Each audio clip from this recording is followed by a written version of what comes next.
ਸਤਿ ਸ਼੍ਰੀ ਅਕਾਲ। ਤੁਸੀਂ ਦੇਖ ਰਹੇ ਹੋ ਪੰਜਾਬ ਮੇਲ USA TV। ਮੈਂ ਹਾਂ ਬरुण ਕੌਰ ਮਾਨ। ਖਬਰਾਂ ਦੇ ਬੁਲੇਟਿਨ ਵਿੱਚ ਤੁਹਾਡਾ ਸਵਾਗਤ ਹੈ। ਖਬਰਾਂ ਦੇ ਬੁਲੇਟਿਨ ਦੇ ਸਪਾਂਸਰ ਹਨ real estate broker Mohan Cheema. Real estate ਦੀ ਦੁਨੀਆ 'ਚ ਮੰਨਿਆ ਪ੍ਰਮੰਨਿਆ ਨਾਮ। ਪੇਸ਼ ਨੇ ਪਹਿਲਾਂ ਚੋਣਵੀਆਂ ਖਬਰਾਂ। ਕਿਸਾਨ ਅੱਜ ਤੋਂ ਤੇਜ਼ ਕਰਨਗੇ ਅੰਦੋਲਨ। ਟਿਕਰੀ ਬਾਰਡਰ ਤੇ ਦੀਨਬੰਧੂ ਛੋਟੂ ਰਾਮ ਤੇ ਰਾਜਾ ਨਾਹਰ ਸਿੰਘ ਨੂੰ ਕੀਤਾ ਨਮਨ। किसानी अंदोलन का 45वां दिन अज ਸਿੰਘੂ सरहद ते किसान करनगे बैठक।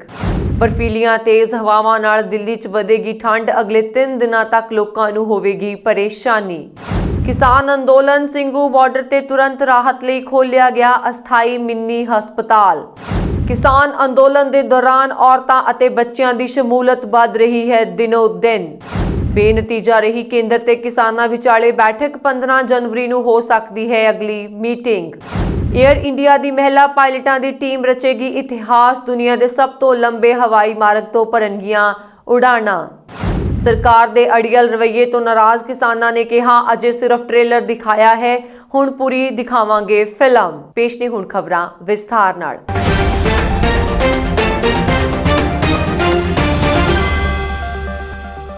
तीन खेती कानूनां नूं रद्द करवाउण दी मंग संबंधी सरकार नाल 8वें दौर दी गलबात भी बेनतीजा रहण तो बाद किसान हुण अपना अंदोलन तेज करनगे।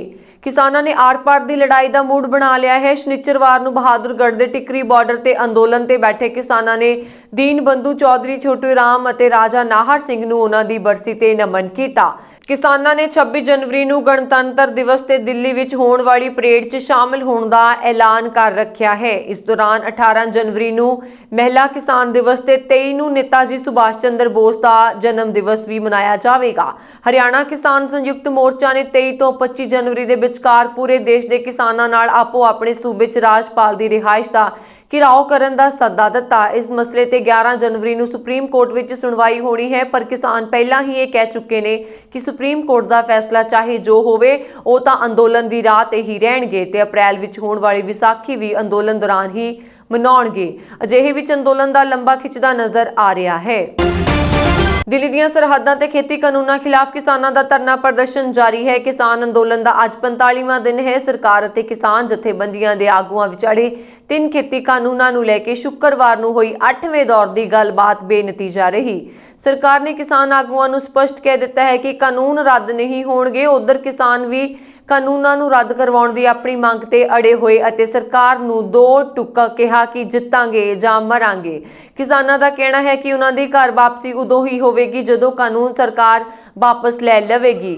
हुण तक होईयां 8 दौर दीयां बैठकां विच गलबात किसी सिरे ते लगदी नज़र नहीं आ रही। बैठक बेसिट्टा रहण मगरों अज ਸਿੰਘੂ सरहद ते किसान दोपहर 3 वजे बैठक करनगे। इस बैठक विच सरकार नाल होई गलबात नूं लैके मंथन कीता जावेगा। नाल दे नाल अंदोलन नूं होर तिखा करन लई किसान अगली रणनीति बनाउणगे। बैठक बेनतीजा रहण मगरों हुण किसान लोहड़ी अते माघी दा त्योहार भी सरहदां ते मनाउणगे। दस दईए कि किसानी मसला सुप्रीम कोर्ट दी चौखड़ विच जा पुज्जा है। हालांकि सुप्रीम कोर्ट ने भी कहा है कि गलबात राही दोवें धिरां मसले दा हल कड्ढण। सुप्रीम कोर्ट विच यह मामला पेंडिंग है अते 11 जनवरी नूं इस मुद्दे नूं लैके सुनवाई होवेगी। राजधानी दिल्ली विच बर्फीलियां ते तेज हवावां कारण ठंड विच वाधा होवेगा। मौसम विभाग अनुमान है कि ऐतवार तो बाद 3 दिनों तक 20 तो 25 किलोमीटर प्रति घंटे की रफ्तार नाल हवावां चलणगियां। इस नाल जिथे प्रदूषण साफ होवेगा उत्थे ही तापमान विच 2 डिग्री तक की कमी आवेगी। लगातार बारिश ते बदलां कारण पिछले 4 दिनों विच घट्टो घट्ट ते वध तो वध तापमान रिकॉर्ड किया गया। वीरवार नूं घट्टो घट्ट तापमान 14.4 डिग्री सैल्सीयस दर्ज किया गया सी। हालांकि आसमान साफ होने कारण शुक्रवार सवेरे इस विच लगभग 4 डिग्री तो भी वध दी कमी आई है। दिल्ली दे सफदरगंज मौसम केंद्र विच सवेर दा घट्टो घट्ट तापमान 9.6 डिग्री सैल्सीयस दर्ज किया गया। ये अजे भी आम नालों 3 डिग्री वध है, पर वीरवार के मुकाबले इस विच 4 डिग्री तो वध दी गिरावट दर्ज की गई है। इस दे नाल ही दिन दा वध तो वध तापमान 16.9 डिग्री सैल्सीयस रहा, जो आम नालों 3 डिग्री घट है। वीरवार नूं वध तो वध तापमान 19.9 डिग्री सैल्सीयस रहा सी, जिस दे नाल दिल्ली दा जफरपुर खेतर सब तो ठंडा रहा। इत्थे वध तो वध दिन दा तापमान 14.2 डिग्री सैल्सीयस दर्ज किया गया। इस तो इलावा दिल्ली के कुछ हिस्सों में शाम के समय बारिश भी हुई। मौसम विभाग का अनुमान है कि पश्चिमी ਗੜਬੜੀ ਦੇ ਪ੍ਰਭਾਵ ਕਾਰਨ ਰਾਤ ਵੇਲੇ ਵੀ ਕੁਝ ਥਾਵਾਂ ਤੇ ਬਾਰਿਸ਼ ਹੋਣ ਦੀ ਸੰਭਾਵਨਾ ਹੈ। ਹਾਲਾਂਕਿ ਬਹੁਤ ਜ਼ਿਆਦਾ ਬਾਰਿਸ਼ ਹੋਣ ਦੀ ਸੰਭਾਵਨਾ ਨਹੀਂ ਹੈ, ਪਰ ਬੱਦਲ ਛਾਏ ਰਹਿਣ ਕਾਰਨ ਘੱਟੋ-ਘੱਟ ਤਾਪਮਾਨ ਵਿੱਚ ਥੋੜਾ ਵਾਧਾ ਹੋਵੇਗਾ। ਸ਼ਨੀਵਾਰ ਸਵੇਰੇ ਘੱਟੋ-ਘੱਟ ਤਾਪਮਾਨ 12 ਡਿਗਰੀ ਸੈਲਸੀਅਸ ਦੇ ਆਸ-ਪਾਸ ਰਹਿਣ ਦੀ ਉਮੀਦ ਹੈ। ਦੱਸ ਦਈਏ ਕਿ ਦੂਜੇ ਪਾਸੇ ਮੌਸਮ ਵਿਭਾਗ ਦਾ ਅਨੁਮਾਨ ਹੈ ਕਿ ਹਵਾ ਦੀ ਰਫ਼ਤਾਰ ਐਤਵਾਰ ਤੋਂ ਵਧੇਗੀ। ਐਤਵਾਰ ਨੂੰ ਹਵਾ ਦੀ ਰਫ਼ਤਾਰ 16 ਕਿਲੋਮੀਟਰ ਪ੍ਰਤੀ ਘੰਟੇ ਤੱਕ ਰਹਿ ਸਕਦੀ ਹੈ, ਜਦਕਿ ਸੋਮਵਾਰ, ਮੰਗਲਵਾਰ ਅਤੇ ਬੁੱਧਵਾਰ ਨੂੰ ਹਵਾ ਦੀ ਰਫ਼ਤਾਰ 20 ਤੋਂ 25 ਕਿਲੋਮੀਟਰ ਤੱਕ ਰਹਿਣ ਦੀ ਸੰਭਾਵਨਾ ਹੈ। ਇਸ ਦੇ ਕਾਰਨ ਠੰਡ ਵੱਧ ਸਕਦੀ ਹੈ। ਇਸ ਦੌਰਾਨ ਵੱਧ ਤੋਂ ਵੱਧ ਤਾਪਮਾਨ 16 ਅਤੇ ਘੱਟੋ-ਘੱਟ ਤਾਪਮਾਨ 8 ਡਿਗਰੀ ਸੈਲਸੀਅਸ ਰਹਿਣ ਦੀ ਉਮੀਦ ਹੈ। ਕਈ ਕਿਸਾਨਾਂ ਦੀ ਸ਼ਹਾਦਤ ਤੋਂ ਬਾਅਦ ਅਤੇ ਬਹੁਤ ਸਾਰੇ ਪ੍ਰਦਰਸ਼ਨਕਾਰੀਆਂ ਦੇ ਬਿਮਾਰ ਹੋਣ ਨਾਲ ਮੁੱਖ ਸਟੇਜ ਦੇ ਨੇੜੇ ਸਿੰਘੂ ਬਾਰਡਰ ਵਿਖੇ ਇੱਕ ਅਸਥਾਈ 4 ਬਿਸਤਰੇ ਵਾਲਾ ਹਸਪਤਾਲ ਖੋਲ੍ਹਿਆ ਗਿਆ ਹੈ। ਖਾਸ ਕਰ ਬਜ਼ੁਰਗਾਂ ਅਤੇ ਦਿਲਾਂ ਦੇ ਰੋਗੀਆਂ ਲਈ ਪੰਜਾਬ ਦੇ ਡੇਰਾਬੱਸੀ ਦੀ ਇੱਕ NGO ਲਾਈਫ ਕੇਅਰ ਫਾਊਂਡੇਸ਼ਨ ਨੇ ਕਿਹਾ ਕਿ ਉਹਨਾਂ ਨੇ 24 ਘੰਟਿਆਂ ਦਾ ਐਮਰਜੈਂਸੀ ਹਸਪਤਾਲ ਸਥਾਪਿਤ ਕੀਤਾ ਹੈ। ਪੰਜਾਬ ਦੇ ਡੇਰਾਬੱਸੀ ਤੋਂ ਅਵਤਾਰ ਸਿੰਘ ਨੇ ਦੱਸਿਆ ਕਿ ਪਹਿਲਾਂ ਇੱਥੇ ਦਵਾਈਆਂ ਦਿੱਤੀਆਂ ਜਾ ਰਹੀਆਂ ਸਨ, ਪਰ ਹਾਲ ਹੀ ਦੇ ਦਿਨਾਂ ਵਿੱਚ ਸਾਨੂੰ ਇੱਥੇ ਹਸਪਤਾਲ ਦੀ ਜ਼ਰੂਰਤ ਮਹਿਸੂਸ ਹੋਈ, ਕਿਉਂਕਿ ਇੱਕ 8 ਕਿਲੋਮੀਟਰ ਦਾ ਫੈਲਾਅ ਹੈ। ਇਸ ਲਈ ਐਂਬੂਲੈਂਸ ਆਉਣ ਅਤੇ ਮਰੀਜ਼ਾਂ ਨੂੰ ਹਸਪਤਾਲ ਲਿਜਾਣ ਵਿੱਚ ਸਮਾਂ ਲੱਗਦਾ ਹੈ। ਅਸੀਂ ਮਹਿਸੂਸ ਕੀਤਾ ਹੈ ਕਿ ਇੱਥੇ ਕਾਫੀ ਲੋਕ ਬਲੱਡ ਪ੍ਰੈਸ਼ਰ ਦੀ ਪ੍ਰੋਬਲਮ ਤੇ ਸੀ ਤੇ ਕਈਆਂ ਨੂੰ ਦਿਲ ਦੀ ਬਿਮਾਰੀ ਤੋਂ ਵੀ ਪੀੜਤ ਸਨ। ਇਸ ਲਈ ਸਾਨੂੰ ਅਹਿਸਾਸ ਹੋਇਆ ਕਿ ਡੇਰੇ ਵਿਖੇ ਇਸ ਸਹੂਲਤ ਦਾ ਹੋਣਾ ਜ਼ਰੂਰੀ ਹੈ। ਦਰਅਸਲ ਹੋਰ ਵੀ ਬਹੁਤ ਸਾਰੇ ਡਾਕਟਰਾਂ ਨੂੰ ਆਉਣ ਦੀ ਜ਼ਰੂਰਤ ਹੈ। ਸਾਡੇ ਕੋਲ ਪੰਜਾਬ ਦੇ ਵੱਖ-ਵੱਖ ਹਸਪਤਾਲਾਂ ਦੇ 3 ਡਾਕਟਰ ਹੋਣਗੇ ਜੋ 10-15 ਦਿਨਾਂ ਵਿੱਚ ਕੈਂਪ ਵਿੱਚ ਸ਼ਿਫਟਾਂ ਵਿੱਚ ਕੰਮ ਕਰਨਗੇ। ਅਸੀਂ ਉਹਨਾਂ ਨੂੰ ਤਨਖਾਹ ਵੀ ਦੇ ਰਹੇ ਹਾਂ। ਉਹਨਾਂ ਨੇ ਕਿਹਾ ਕਿ ਸਿੰਘੂ ਸਰਹੱਦ ਤੇ ਇੱਕ ਕਿਸਾਨ ਨੇ ਕਿਹਾ ਕਿ ਵਿਰੋਧ ਪ੍ਰਦਰਸ਼ਨ ਵਿੱਚ ਮਦਦ ਲਈ ਉਹਨਾਂ ਨੂੰ 9 ਲੱਖ ਰੁਪਏ ਦਾ ਕਰਜ਼ਾ ਲੈਣਾ ਪਿਆ। ਉਸਨੇ ਹੁਣ ਤੱਕ 3.5 ਲੱਖ ਰੁਪਏ ਖਰਚ ਦਿੱਤੇ ਹਨ। ਸਵੈਦਿਕ ਮੁਹੰਮਦ, ਇੱਕ ਵਲੰਟੀਅਰ, ਨੇ ਕਿਹਾ ਕਿ ਉਹ ਅਤੇ ਮੁਹਾਲੀ ਦੇ 7 ਹੋਰ ਫਾਰਮਾਸਿਸਟ ਅਤੇ ਡਾਕਟਰ 24 ਘੰਟੇ ਹਸਪਤਾਲ ਅਤੇ ਦਵਾਈ ਸਟੋਰ ਚਲਾਉਂਦੇ ਹਨ। ਅਸੀਂ ਸਰਦੀਆਂ ਕਾਰਨ ਕਈ ਕਿਸਾਨੀ ਮੌਤਾਂ ਵੇਖੀਆਂ। ਇੱਥੇ ਬਹੁਤ ਸਾਰੇ ਬਜ਼ੁਰਗ ਆਦਮੀ ਅਤੇ ਔਰਤਾਂ ਹਨ ਜਿਨ੍ਹਾਂ ਨੂੰ ਸ਼ੂਗਰ, ਬਲੱਡ ਪ੍ਰੈਸ਼ਰ ਅਤੇ ਹਾਈਡਰੋਕਲੋਰਿਕ ਸਮੱਸਿਆਵਾਂ ਹਨ। ਹਰ ਦਿਨ ਸਾਡੇ ਕੋਲ ਲਗਭਗ 12 ਤੋਂ 20 ਐਮਰਜੈਂਸੀ ਮਰੀਜ਼ ਹੁੰਦੇ ਹਨ। ਸਾਦਕ ਨੇ ਕਿਹਾ, ਸਰਹੱਦ ਤੋਂ ਨੇੜਲਾ ਹਸਪਤਾਲ 2-3 ਕਿਲੋਮੀਟਰ ਦੀ ਦੂਰੀ ਤੇ ਹੈ ਅਤੇ ਵਿਰੋਧ ਸਥਾਨ ਤੇ ਭਾਰੀ ਟ੍ਰੈਫਿਕ ਹੋਣ ਕਾਰਨ ਉੱਥੇ ਪਹੁੰਚਣ ਵਿੱਚ 25 ਤੋਂ 30 ਮਿੰਟ ਲੱਗਦੇ ਹਨ। ਚਿੱਟੇ ਤੰਬੂ ਦੇ ਅਗਲੇ ਪਾਸੇ ਦਵਾਈਆਂ ਦਿੱਤੀਆਂ ਜਾਂਦੀਆਂ ਹਨ ਅਤੇ ਲੈਬ ਟੈਸਟ ਕਰਵਾਏ ਜਾਂਦੇ ਨੇ। 4 ਬੈੱਡ ਪਿਛਲੇ ਪਾਸੇ ਰੱਖੇ ਗਏ ਹਨ। ਹਸਪਤਾਲਾਂ ਕੈਥੀਟਰਾਂ, EGC ਮਸ਼ੀਨਾਂ, ਆਕਸੀਜਨ ਸਿਲੰਡਰ ਅਤੇ ਹੋਰ ਡਾਕਟਰੀ ਉਪਕਰਨਾਂ ਨਾਲ ਲੈਸ ਹੈ। ਡਾਕਟਰਾਂ ਨੇ ਕਿਹਾ ਕਿ ਉਹ ਇੱਕ ਦਿਨ ਵਿੱਚ 20 ਤੋਂ 25 ਮਰੀਜ਼ਾਂ ਦਾ ਇਲਾਜ ਕਰਦੇ ਹਨ। ਘੱਟੋ-ਘੱਟ 4 ਤੋਂ 5 ਮਰੀਜ਼ 1 ਜਾਂ 2 ਦਿਨਾਂ ਵਿੱਚ ਦਾਖਲ ਹੁੰਦੇ ਹਨ। ਉਹਨਾਂ ਦਾ ਇਲਾਜ ਕੀਤਾ ਜਾਂਦਾ ਹੈ ਅਤੇ 2 ਤੋਂ 3 ਮਰੀਜ਼ਾਂ ਨੂੰ ਦੂਜੇ ਹਸਪਤਾਲਾਂ ਵਿੱਚ ਰੈਫਰ ਕੀਤਾ ਜਾਂਦਾ ਹੈ। ਜੇ ਕਿਸੇ ਵਿਅਕਤੀ ਨੂੰ ਦਿਲ ਦਾ ਦੌਰਾ ਪੈਂਦਾ ਹੈ ਤਾਂ ਅਸੀਂ ਉਸ ਨੂੰ ਮੁੱਢਲਾ ਇਲਾਜ ਦਿੰਦੇ ਹਾਂ ਅਤੇ ਉਹਨਾਂ ਨੂੰ ਹਸਪਤਾਲ ਭੇਜਦੇ ਹਾਂ। ਇਹਨਾਂ ਮਾਮਲਿਆਂ ਵਿੱਚ ਮੁੱਢਲੀ ਸਹਾਇਤਾ ਜਲਦੀ ਹੋਣੀ ਚਾਹੀਦੀ ਹੈ। ਬਹੁਤ ਸਾਰੇ ਕਿਸਾਨ ਸਹੀ ਦਵਾਈਆਂ ਨਹੀਂ ਲੈਂਦੇ ਅਤੇ ਬਿਮਾਰ ਪੈ ਜਾਂਦੇ ਨੇ। ਡਾਕਟਰ ਸੁਰਜੀਤ, ਜੋ ਮੁਹਾਲੀ ਦੇ ਇੱਕ ਹਸਪਤਾਲ ਵਿੱਚ ਕੰਮ ਕਰਦੇ ਨੇ, ਇੱਥੇ ਸਵੈ ਇੱਛਕ ਕੰਮ ਕਰ ਰਹੇ ਹਨ। ਨਵੇਂ ਖੇਤੀ ਕਾਨੂੰਨਾਂ ਖਿਲਾਫ ਅੰਦੋਲਨ ਦਿਨੋਂ ਦਿਨ ਜ਼ੋਰ ਫੜਦਾ ਜਾ ਰਿਹਾ ਹੈ। ਦਿੱਲੀ ਨਾਲ ਲੱਗਦੇ ਸਿੰਘੂ ਅਤੇ ਟਿਗਰੀ ਬਾਰਡਰ ਤੇ ਕਿਸਾਨ ਔਰਤਾਂ ਦੀ ਗਿਣਤੀ ਵੀ ਵੱਧਦੀ ਜਾ ਰਹੀ ਹੈ। 2000 ਮਹਿਲਾ ਕਿਸਾਨ ਨੇਤਾਵਾਂ ਵੱਲੋਂ ਬਾਰਡਰ ਤੇ ਸ਼ੁਰੂ ਕੀਤੇ ਗਏ ਅੰਦੋਲਨ ਵਿੱਚ 60,000 ਤੋਂ ਜ਼ਿਆਦਾ ਔਰਤਾਂ ਵੱਲੋਂ ਕਿਸਾਨਾਂ ਨੂੰ ਜੋੜਨ ਲਈ ਹਰਿਆਣਾ ਅਤੇ ਪੰਜਾਬ ਦੇ ਪਿੰਡਾਂ ਵਿੱਚ ਮੁਹਿੰਮ ਚਲਾਈ ਜਾ ਰਹੀ ਹੈ। ਘਰ-ਘਰ ਜਾ ਕੇ ਔਰਤਾਂ ਹੀ ਔਰਤਾਂ ਨੂੰ ਸੰਘਰਸ਼ ਲਈ ਇਕੱਠਾ ਕਰ ਰਹੀਆਂ ਨੇ। ਉਹ ਟਰੈਕਟਰਾਂ ਦੀ ਮਦਦ ਨਾਲ ਪਿੰਡਾਂ ਵਿੱਚ ਰੈਲੀਆਂ ਕੱਢ ਕੇ ਬੱਚਿਆਂ ਤੇ ਬਜ਼ੁਰਗਾਂ ਨੂੰ ਵੀ ਇਸ ਅੰਦੋਲਨ ਨਾਲ ਜੋੜਨ ਵਿੱਚ ਲੱਗੀਆਂ ਹੋਈਆਂ ਨੇ। ਦਿੱਲੀ ਬਾਰਡਰ ਤੇ ਬੈਠੀਆਂ ਕਿਸਾਨ ਔਰਤਾਂ ਦੀ ਜ਼ਿੰਮੇਵਾਰੀ ਸਿਰਫ ਰੋਟੀ ਸਬਜ਼ੀ ਬਣਾਉਣਾ, ਕੱਪੜੇ ਧੋਣਾ ਤੇ ਬੱਚਿਆਂ ਦੀ ਦੇਖਭਾਲ ਕਰਨਾ ਹੀ ਨਹੀਂ, ਸਗੋਂ ਸੰਘਰਸ਼ ਨੂੰ ਤੇਜ਼ ਲਈ ਬੈਠਕਾਂ ਕਰਨਾ, ਭਾਸ਼ਣ ਦੇਣਾ ਅਤੇ ਨੌਜਵਾਨਾਂ ਨੂੰ ਕਈ ਜ਼ਿੰਮੇਵਾਰੀਆਂ ਦੇਣਾ ਵੀ ਹੈ। ਇਹੀ ਨਹੀਂ, ਅੰਦੋਲਨ ਵਿੱਚ 7 ਮਹੀਨਿਆਂ ਤੋਂ ਲੈ ਕੇ 7 ਸਾਲ ਤੱਕ ਦੇ ਬੱਚੇ ਵੀ ਆਪਣੀਆਂ ਮਾਵਾਂ ਨਾਲ ਟਰੈਕਟਰਾਂ ਤੇ ਬੈਠੇ ਹੋਏ ਹਨ। 13 ਸਾਲ ਦੇ ਬੱਚੇ ਕਾਨੂੰਨ ਖਿਲਾਫ ਭਾਸ਼ਣ ਦੇਣ ਦਾ ਕੰਮ ਵੀ ਸੰਭਾਲ ਰਹੇ ਨੇ। ਮਾਂ ਵੱਲੋਂ ਦੱਸੇ ਗਏ ਭਾਸ਼ਣਾਂ ਨਾਲ ਉਹ ਕਿਸਾਨਾਂ ਨੂੰ ਸੰਘਰਸ਼ ਨਾਲ ਜੋੜਨ ਵਿੱਚ ਲੱਗੇ ਹੋਏ ਨੇ। ਬੱਚਿਆਂ ਦੇ ਖੇਡਣ ਲਈ ਵੀ ਇੰਤਜ਼ਾਮ ਕੀਤੇ ਗਏ ਨੇ। ਮਹਿਲਾ ਕਿਸਾਨ ਨੇਤਾਵਾਂ ਦਾ ਕਹਿਣਾ ਹੈ ਕਿ ਔਰਤਾਂ ਦੀ ਟਰੈਕਟਰ ਯਾਤਰਾ ਸਰਕਾਰ ਨੂੰ ਸੁਨੇਹੇ ਦੇ ਰਹੀ ਹੈ ਕਿ ਉਹ ਬੱਚਿਆਂ ਅਤੇ ਪਰਿਵਾਰ ਦੇ ਨਾਲ ਮੈਦਾਨ ਵਿੱਚ ਪਹੁੰਚ ਚੁੱਕੀਆਂ ਨੇ।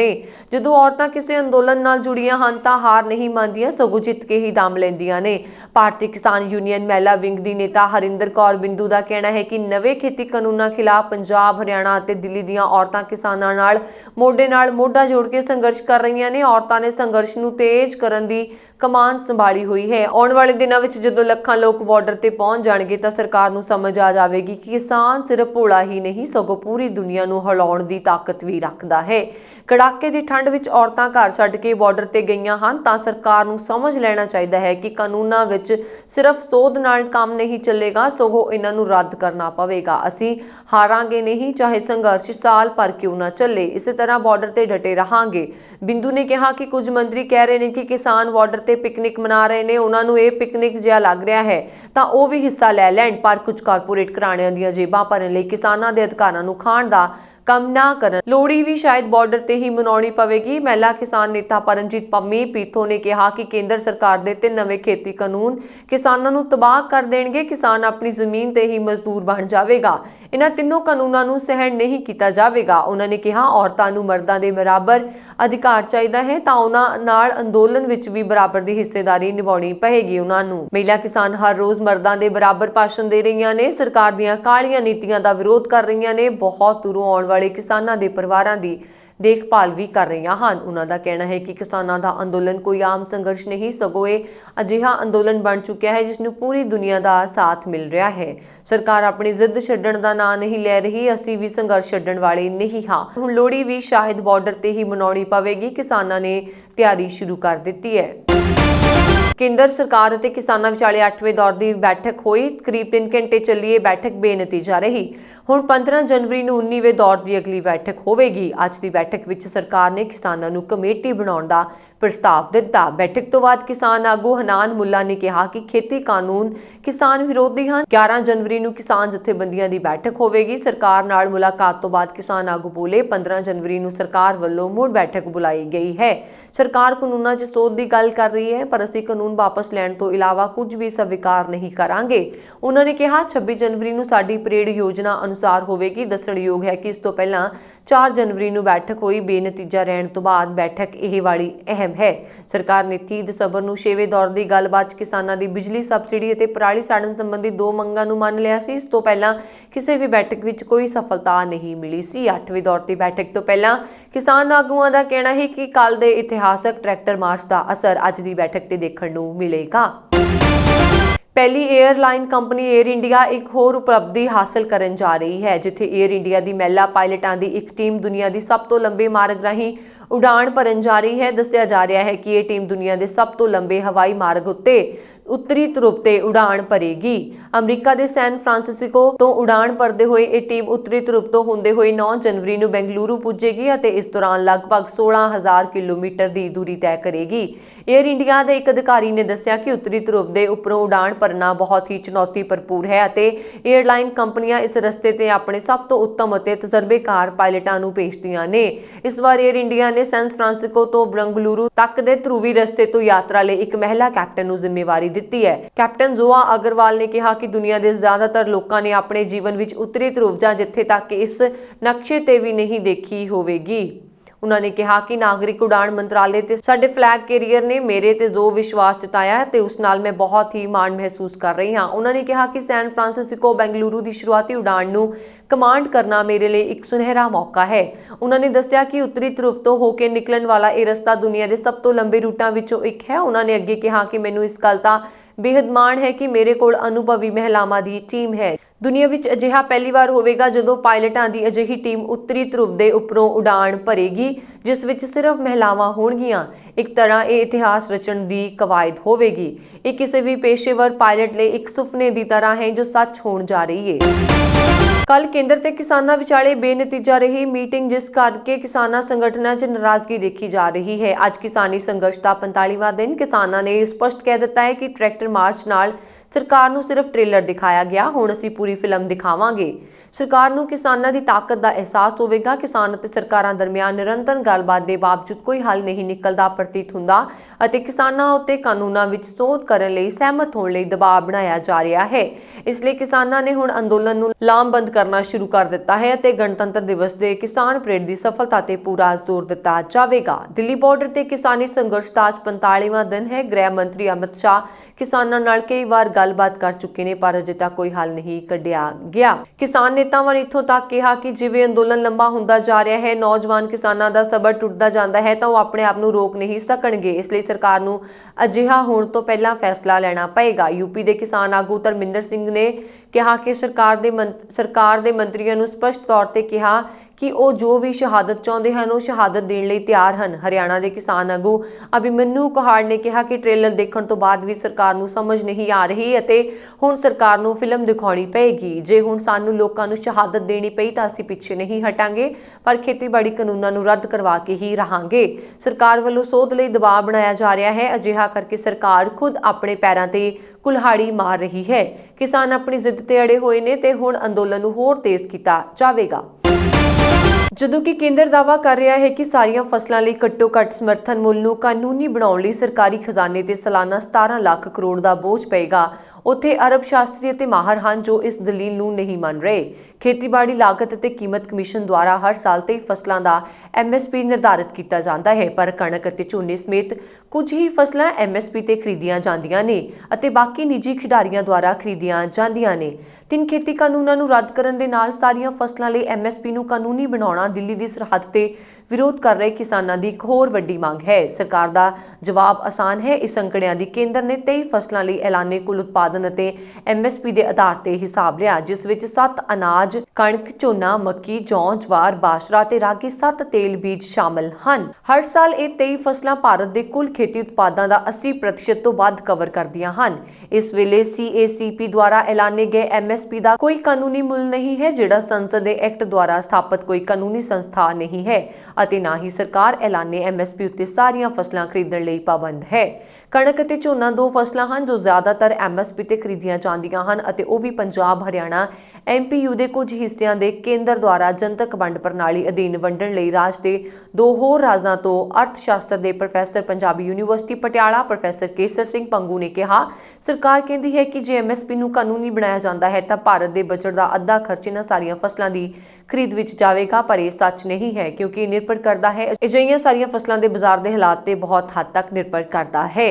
ਪੰਜਾਬ ਖੇਤੀਬਾੜੀ ਯੂਨੀਵਰਸਿਟੀ ਲੁਧਿਆਣਾ ਦੇ ਇੱਕ ਸੀਨੀਅਰ ਪ੍ਰੋਫੈਸਰ ਨੇ ਕਿਹਾ ਕਿ MSP ਨੂੰ ਕਾਨੂੰਨੀ ਬਣਾਉਣ ਦਾ ਇਹ ਮਤਲਬ ਨਹੀਂ ਕਿ ਸਰਕਾਰ ਨੇ ਹਰ ਚੀਜ਼ ਨੂੰ ਖਰੀਦਣਾ ਹੈ, ਕਿਉਂਕਿ ਮਾਰਕੀਟ ਵਿੱਚ ਸਰਕਾਰ ਦੀ ਮੌਜੂਦਗੀ ਮਾਰਕੀਟ ਦੀ ਕੀਮਤ ਨੂੰ ਸਥਿਰ ਕਰਨ ਵਿੱਚ ਸਹਾਇਤਾ ਕਰੇਗੀ। ਜੇ ਕਿਸਾਨ ਘੋਸ਼ਿਤ MSP ਦੇ ਵਿਰੁੱਧ ਖੁੱਲੀ ਮਾਰਕੀਟ ਵਿੱਚ ਆਪਣੀ ਫਸਲ ਲਈ ਬਹੁਤ ਘੱਟ ਭਾਅ ਪ੍ਰਾਪਤ ਕਰਦੇ ਹਨ ਤਾਂ ਜਿਸ ਨੂੰ ਸਿਰਫ ਇੱਕ ਫੈਸਲਾ ਲੈਣ ਲਈ ਗਿਣਿਆ ਜਾਂਦਾ ਹੈ। ਉਹਨਾਂ ਨੇ ਕਿਹਾ ਕਿ ਪੰਜਾਬ ਵਿੱਚ ਜਿੱਥੇ ਕਣਕ ਅਤੇ ਝੋਨੇ ਦੀ ਘੱਟੋ-ਘੱਟ ਸਮਰਥਨ ਮੁੱਲ ਤੇ ਖਰੀਦ ਕੀਤੀ ਜਾਂਦੀ ਹੈ, ਉੱਥੇ ਪ੍ਰਾਈਵੇਟ ਖਿਡਾਰੀਆਂ ਦੀ ਵੀ ਕਿਸਾਨਾਂ ਨੂੰ ਦੋਵਾਂ ਫਸਲਾਂ ਦੇਣ ਦੇ ਚੰਗੇ ਭਾਅ ਦਿੰਦੇ ਹਨ। ਸਰਕਾਰ ਨਾਲੋਂ ਥੋੜਾ ਹੋਰ ਵੀ, ਕਿਉਂਕਿ ਉਹ ਜਾਣਦੇ ਹਨ ਕਿ ਜੇ ਉਹ ਥੋੜੀ ਵਾਧੂ ਪੇਸ਼ਕਸ਼ ਕਰਨਗੇ ਤਾਂ ਹੀ ਕਿਸਾਨ ਉਹਨਾਂ ਨੂੰ ਆਪਣੀ ਫਸਲ ਵੇਚਣਗੇ, ਨਹੀਂ ਤਾਂ ਕਿਸਾਨਾਂ ਕੋਲ ਸਰਕਾਰ ਨੂੰ ਵੇਚਣ ਦਾ ਵਿਕਲਪ ਹੈ। ਕੋਰੋਨਾ ਵਾਇਰਸ ਦੇ ਨਵੇਂ ਸਰੂਪ ਦੇ ਖੌਫ ਵਿਚਕਾਰ ਬ੍ਰਿਟੇਨ ਤੇ ਭਾਰਤ ਵਿਚਕਾਰ ਸ਼ੁਰੂ ਹੋਈ ਜਹਾਜ਼ ਸੇਵਾ ਜ਼ਰੀਏ ਸ਼ੁੱਕਰਵਾਰ ਸਵੇਰੇ 256 ਯਾਤਰੀ IGI 에ਅਰਪੋਰਟ ਪਹੁੰਚੇ। 에ਅਰ ਇੰਡੀਆ ਦੀ ਉਡਾਣ ਰਾਹੀਂ ਆਏ ਸਾਰੇ ਯਾਤਰੀਆਂ ਦੀ ਕੋਰੋਨਾ ਜਾਂਚ ਕੀਤੀ ਗਈ। ਜਾਂਚ ਦੀ ਲੰਬੀ ਪ੍ਰਕਿਰਿਆ ਤਹਿਤ ਯਾਤਰੀਆਂ ਨੂੰ ਪਰੇਸ਼ਾਨੀ ਦਾ ਸਾਹਮਣਾ ਕਰਨਾ ਪਿਆ। 8 ਤੋਂ 10 ਘੰਟੇ ਤੱਕ ਇੱਥੇ ਫਸੇ ਰਹਿਣ ਵਾਲੇ ਕਈ ਯਾਤਰੀਆਂ ਨੇ ਇੰਟਰਨੈਟ ਮੀਡੀਆ ਜ਼ਰੀਏ ਆਪਣੀ ਵਿਅਥਾ ਦੱਸਦੇ ਹੋਏ ਮੁੱਖ ਮੰਤਰੀ ਤੇ ਪ੍ਰਧਾਨ ਮੰਤਰੀ ਤੋਂ ਮਦਦ ਦੀ ਮੰਗ ਕੀਤੀ ਤੇ ਪ੍ਰਸ਼ਾਸਨ ਖਿਲਾਫ ਨਾਰਾਜ਼ਗੀ ਜ਼ਾਹਿਰ ਕੀਤੀ। ਹਾਲਾਂਕਿ 에ਅਰਪੋਰਟ ਪ੍ਰਸ਼ਾਸਨ ਦਾ ਕਹਿਣਾ ਹੈ ਕਿ ਸਭ ਕੁਝ ਕੜੇ ਨਿਯਮਾਂ ਮੁਤਾਬਕ ਕੀਤਾ ਜਾ ਰਿਹਾ ਹੈ। ਯਾਤਰੀਆਂ ਦੀ ਗਿਣਤੀ ਜ਼ਿਆਦਾ ਸੀ, ਇਸ ਦੀ ਵਜ੍ਹਾ ਨਾਲ ਦੇਰ ਥੋੜੀ ਜ਼ਿਆਦਾ ਹੋ ਗਈ। ਕਈ ਯਾਤਰੀਆਂ ਨੇ ਇੱਥੇ ਅਲੱਗ-ਅਲੱਗ ਸੂਬਿਆਂ ਲਈ ਕਨੈਕਟਿੰਗ ਫਲਾਈਟਾਂ ਦੀ ਟਿਕਟ ਕਰਵਾ ਰੱਖੀ ਸੀ। ਦੇਰੀ ਕਾਰਨ ਉਹਨਾਂ ਦੀ ਉਡਾਨ ਛੁੱਟ ਗਈ। ਬ੍ਰਿਟੇਨ ਤੋਂ ਪਹੁੰਚੇ ਯਾਤਰੀ ਸੰਜੀਵ ਨੇ ਦੱਸਿਆ ਕਿ ਉਹਨਾਂ ਨੂੰ ਇੱਥੋਂ ਕੋਚੀ ਲਈ ਉਡਾਨ ਫੜਨੀ ਸੀ, ਪਰ ਉਹ ਛੁੱਟ ਗਈ। ਅਸਲ ਵਿੱਚ ਕੋਰੋਨਾ ਦਾ ਨਵਾਂ ਸਟ੍ਰੇਨ ਆਉਣ ਤੋਂ ਬਾਅਦ ਬੀਤੇ ਦਿਨੀ ਭਾਰਤ ਤੇ ਬ੍ਰਿਟੇਨ ਵਿਚਕਾਰ ਸੰਚਲਿਤ ਸਾਰੀਆਂ ਉਡਾਣਾਂ ਸੇਵਾਵਾਂ ਬੰਦ ਕਰ ਦਿੱਤੀਆਂ ਗਈਆਂ ਸਨ। ਇਸ ਦੇ ਕਰੀਬ 2 ਹਫ਼ਤੇ ਬਾਅਦ ਸਰਕਾਰ ਨੇ ਦੁਬਾਰਾ ਉੱਥੇ ਕਰੀਬ 50% ਦੀ ਉਡਾਣਾਂ ਦੁਬਾਰਾ ਸ਼ੁਰੂ ਕਰਨ ਦਾ ਐਲਾਨ ਕੀਤਾ ਹੈ। ਇਸ ਤਹਿਤ ਪਹਿਲੀ ਉਡਾਣ IGI 에ਅਰਪੋਰਟ ਤੋਂ ਬੁੱਧਵਾਰ ਨੂੰ ਬ੍ਰਿਟੇਨ ਲਈ ਰਵਾਨਾ ਹੋਈ। ਉੱਥੇ ਹੀ ਬ੍ਰਿਟੇਨ ਦੇ ਲੰਡਨ ਤੋਂ ਪਹਿਲੀ ਉਡਾਣ 에ਅਰਪੋਰਟ ਤੇ ਸ਼ੁੱਕਰਵਾਰ ਸਵੇਰੇ ਕਰੀਬ 10:30 ਵਜੇ ਪਹੁੰਚੀ। ਕਿਸਾਨਾਂ ਨੇ ਚੇਤਾਵਨੀ ਦਿੱਤੀ ਹੈ ਕਿ ਕਾਨੂੰਨਾਂ ਨੂੰ ਖਤਮ ਕੀਤੇ ਬਿਨਾਂ ਵਾਪਸ ਨਹੀਂ ਜਾਣਗੇ ਤੇ ਅੰਦੋਲਨ ਨੂੰ ਹੋਰ ਤੇਜ਼ ਕਰਨ। ਇਸ ਦੌਰਾਨ ਯੂਪੀ ਗੇਟ ਤੇ ਦੇਸ਼ ਖਾਪ ਦੇ ਚੌਧਰੀ ਸੁਰਿੰਦਰ ਨੇ ਸਰਕਾਰ ਨੂੰ ਚੇਤਾਵਨੀ ਦਿੱਤੀ। ਉਹਨਾਂ ਨੇ ਕਿਹਾ ਕਿ ਜੇ ਸਰਕਾਰ 3 ਕਾਨੂੰਨ ਵਾਪਸ ਲੈ ਕੇ ਮੰਗਾਂ ਨਹੀਂ ਮੰਨਦੀ ਤਾਂ 26 ਜਨਵਰੀ ਦੀ ਪਰੇਡ ਵਿੱਚ ਜਵਾਨਾਂ ਤੇ ਕਿਸਾਨਾਂ ਨੂੰ ਪੂਰੇ ਦੇਸ਼ ਦਾ ਇਕੱਠ ਵੇਖੇਗਾ। ਉਹਨਾਂ ਸਰਕਾਰ ਨੂੰ ਚੇਤਾਵਨੀ ਦਿੱਤੀ ਕਿ 26 ਜਨਵਰੀ ਨੂੰ ਦਿੱਲੀ ਵਿੱਚ ਪਰੇਡ ਦੌਰਾਨ 1 ਲੱਖ ਟਰੈਕਟਰ ਟਰਾਲੀਆਂ ਵੱਡੀ ਗਿਣਤੀ ਵਿੱਚ ਕਿਸਾਨ ਜਵਾਨਾਂ ਨਾਲ ਸ਼ਾਮਲ ਹੋਣਗੀਆਂ। ਪੂਰਾ ਦੇਸ਼ ਇਸ ਵਾਰ ਫੌਜੀਆਂ ਅਤੇ ਕਿਸਾਨਾਂ ਦੀ ਪਰੇਡ ਵੇਖੇਗਾ। ਪਕੇਯੂ ਯੁਵਾ ਦੇ ਕੌਮੀ ਪ੍ਰਧਾਨ ਗੌਰਵ ਟਿਕੈਤ ਨੇ ਕਿਹਾ ਕਿ ਟਰੈਕਟਰ ਮਾਰਚ ਵਰਗਾ ਟ੍ਰੇਲਰ ਪੂਰੀ ਦੁਨੀਆ ਵਿੱਚ ਕਦੇ ਕਿਸੇ ਨੇ ਨਹੀਂ ਵੇਖਿਆ ਹੋਵੇਗਾ। ਉਹਨਾਂ ਨੇ ਸਰਕਾਰ ਅਤੇ ਸਰਕਾਰੀ ਕਿਸਾਨਾਂ ਦੇ ਇਸ ਅੰਦੋਲਨ ਨੂੰ ਹਲਕੇ ਵਿੱਚ ਨਾ ਲਿਆ ਜਾਵੇ। ਪਕੇਯੂ ਦੇ ਕੌਮੀ ਬੁਲਾਰੇ ਰਾਕੇਸ਼ ਟਿਕੈਤ ਨੇ ਕਿਹਾ ਕਿ ਜੇਕਰ ਸਰਕਾਰ ਕਿਸਾਨਾਂ ਨੂੰ 1-1 ਕਿਲੋ ਸੋਨਾ ਵੀ ਦੇਵੇਗੀ ਤਾਂ ਵੀ ਕਿਸਾਨ ਇਸ ਨੂੰ ਸਵੀਕਾਰ ਨਹੀਂ ਕਰੇਗਾ। ਦੇਸ਼ ਦਾ ਕਿਸਾਨ ਸਿਰਫ 3 ਕਾਨੂੰਨਾਂ ਦੇ ਵਾਪਸ ਹੋਣ ਦੀ ਹੀ ਗੱਲ ਮੰਨੇਗਾ। ਉਹਨਾਂ ਨੇ ਕਿਹਾ ਕਿ ਲਹਿਰ ਇੱਕ ਵਿਚਾਰਧਾਰਕ ਕ੍ਰਾਂਤੀ ਹੈ। ਇਸ ਵਿੱਚ ਜਿਉਂ-ਜਿਉਂ ਦਿਨੋਂ ਦਿਨ ਲੰਘ ਰਹੇ ਨੇ ਕਿਸਾਨਾਂ ਦੀ ਗਿਣਤੀ ਤਿਉਂ-ਤਿਉਂ ਵੱਧ ਰਹੀ ਹੈ। ਹੁਣ ਤੱਕ ਭਾਰਤ ਸਮੇਤ ਦੁਨੀਆ ਭਰ ਦੇ 180 ਤੋਂ ਵੱਧ ਦੇਸ਼ਾਂ ਵਿਚਕਾਰ ਕੋਰੋਨਾ ਵਾਇਰਸ ਨੇ 8.88 ਕਰੋੜ ਤੋਂ ਵੱਧ ਲੋਕਾਂ ਨੂੰ ਫੜ ਲਿਆ ਹੈ। ਇਸ ਵਾਇਰਸ ਨੇ 19.13 ਲੱਖ ਲੋਕਾਂ ਤੋਂ ਜ਼ਿਆਦਾ ਲੋਕਾਂ ਦੀ ਜਾਨ ਲਈ ਹੈ। ਜਿੱਥੋਂ ਤੱਕ ਕਿ ਭਾਰਤ ਵਿੱਚ ਕੋਵਿਡ-19 ਦੇ ਕੇਸ ਹਰ ਰੋਜ਼ ਵੱਧ ਰਹੇ ਨੇ। ਸੰਕਰਮਿਤਾਂ ਦੀ ਗਿਣਤੀ 10 ਮਿਲੀਅਨ ਨੂੰ ਪਾਰ ਕਰ ਗਈ ਹੈ। ਸਿਹਤ ਮੰਤਰਾਲੇ ਵੱਲੋਂ ਸ਼ਨੀਵਾਰ ਸਵੇਰੇ ਜਾਰੀ ਕੀਤੇ ਗਏ ਅੰਕੜਿਆਂ ਅਨੁਸਾਰ ਦੇਸ਼ ਵਿੱਚ ਕੋਰੋਨਾ ਦੀ ਲਾਗ ਦੀ ਗਿਣਤੀ 4,31,639 ਹੋ ਗਈ ਹੈ। ਪਿਛਲੇ 24 ਘੰਟਿਆਂ ਵਿੱਚ ਕੋਰੋਨਾ ਦੇ 18,222 ਨਵੇਂ ਕੇਸ ਸਾਹਮਣੇ ਆਏ ਨੇ। ਪਿਛਲੇ 24 ਘੰਟਿਆਂ ਵਿੱਚ 19,253 ਮਰੀਜ਼ ਠੀਕ ਹੋਏ ਨੇ। 1,50,798 ਲੋਕਾਂ ਦੀ ਮੌਤ ਹੋ ਗਈ ਹੈ। ਮੌਜੂਦਾ ਸਮੇਂ ਕੋਰੋਨਾ ਕੇਸਾਂ ਦੀ ਗਿਣਤੀ 2.5 ਲੱਖ ਤੋਂ ਘੱਟ ਹੈ। ਇਸ ਸਮੇਂ ਦੇਸ਼ ਵਿੱਚ 2,24,190 ਕਿਰਿਆਸ਼ੀਲ ਕੇਸ ਨੇ। ਰਿਕਵਰੀ ਰੇਟ ਦੀ ਗੱਲ ਕਰੀਏ ਤਾਂ ਥੋੜੀ ਜਿਹੀ ਗਿਰਾਵਟ ਤੋਂ ਬਾਅਦ ਇਹ 96.4% ਤੱਕ ਪਹੁੰਚ ਗਈ ਹੈ। ਸਕਾਰਾਤਮਕਤਾ ਦਰ 1.98% ਹੈ। ਮੌਤ ਦਰ 1.40% ਹੈ। 8 ਜਨਵਰੀ ਨੂੰ 9,16,951 ਕਰੋਨਾ ਨਮੂਨੇ ਦੇ ਟੈਸਟ ਕੀਤੇ ਗਏ ਸਨ। ਹੁਣ ਤੱਕ ਕੁੱਲ 18,02,53,315 ਨਮੂਨੇ ਦੇ ਟੈਸਟ ਕੀਤੇ ਜਾ ਚੁੱਕੇ ਨੇ। ਇਸ ਹੁਣ ਤੱਕ ਦੀਆਂ ਖਬਰਾਂ ਮੈਨੂੰ ਬਰਨ ਕੌਰ ਮਾਨੂ ਦਿਓ ਆ ਗਿਆ। ਤੁਸੀਂ ਬਣੇ ਰਹੋ ਪੰਜਾਬ ਮੇਲ USA TV ਦੇ ਨਾਲ। ਸਤਿ ਸ਼੍ਰੀ ਅਕਾਲ।